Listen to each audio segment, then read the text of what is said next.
Yun. Good morning mga paps. Andito tayo ngayon sa Pilar, Laguna. So kay Juan Bike. So andito tayo para ipa-maintain. So kung sa sasakyan may PMS, meron din sa bike syempre. So marami-raming beses natin ginamit tong si LV. So deserve niya yung service ni Juan Bike today. So yun mga paps, wala nang intro. Pagkadating natin, since nagpa-schedule tayo sa kanya, kalasan na kaagad. And ang maganda rito, kumpleto siya sa tools, mga special tools from high-end to mid-class na bike hanggang sa low-end na bike, budget bike kumbaga. Kumpleto tool siya dito, so walang masyadong magaganap na pukpukan dito sa iba. So dito may mga gamit siya, proper tools para pagkalas at pagkabit ng mga parts ng bike. Ganyan na siya na tawag dito sir, nangalawang na. Okay lang sana sir kung natunaw kaso nangalawang na to sir. Isa pang maganda dito, yung mga advices niya talaga namang alam mong magbe-benefit ka as rider, pati yung bike mo. And isa pa sa mga bonus dito nga is kung meron siyang mga spare parts, talaga namang pinapahiram niya. Kung pwedeng pahiram, papahiram niya talaga. Tulad sa atin, yung pulley kasi, yung cage ng pulley natin, medyo alog na siya. And hindi siya replaceable ng parts lang, and kailangan buo na. So para magamit pa rin natin si bike natin, pinahiram niya tayo ng extra niya. Yun, salute kay Juan Bike. Buting-ting dito, buting-ting doon, salpak dito, kalas doon. So kung ano-ano pa yung mga ginawa niya, halos karamihan di ko naiintindihan, pero nag-enjoy naman akong panoorin siya.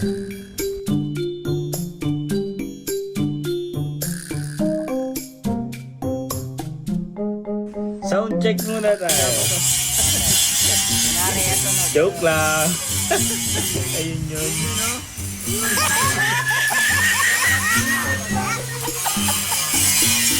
Napagdesisyonan na rin pala natin mga paps na papalitan na rin tong bike skin niya, since matagal na rin siya, years na. Medyo yung mga ibang dumi at saka naninilaw na rin siya. So papalitan natin since nandito na rin lang naman tayo.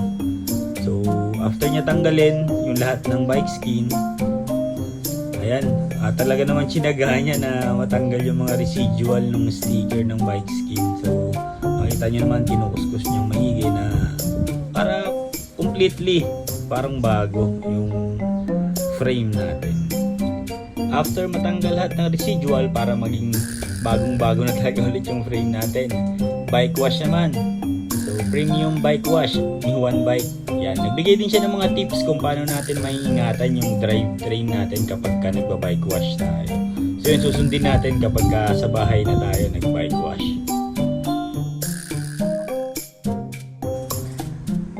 After the bike wash, ayan, pinatuyo lang natin si Elvis, and then nag-start na siya mag-install ng bagong bike skin.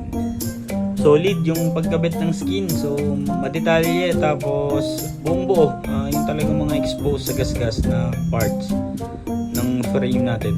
Tapos dito mga paps, sa part na to, naglagay siya ng carbon sticker kasi nakita niya ng mga chain drop mark yung part na to ng frame natin. And then pagkatapos masigurado na meron na lahat, ayan, ikinabit na isa-isa, binuo na ulit si Elvis.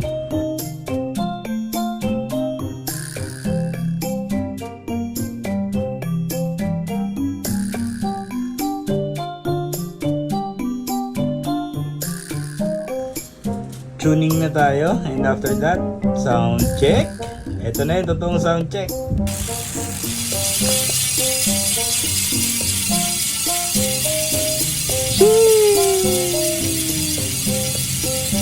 Ready na naman si LVT Rides mga paps.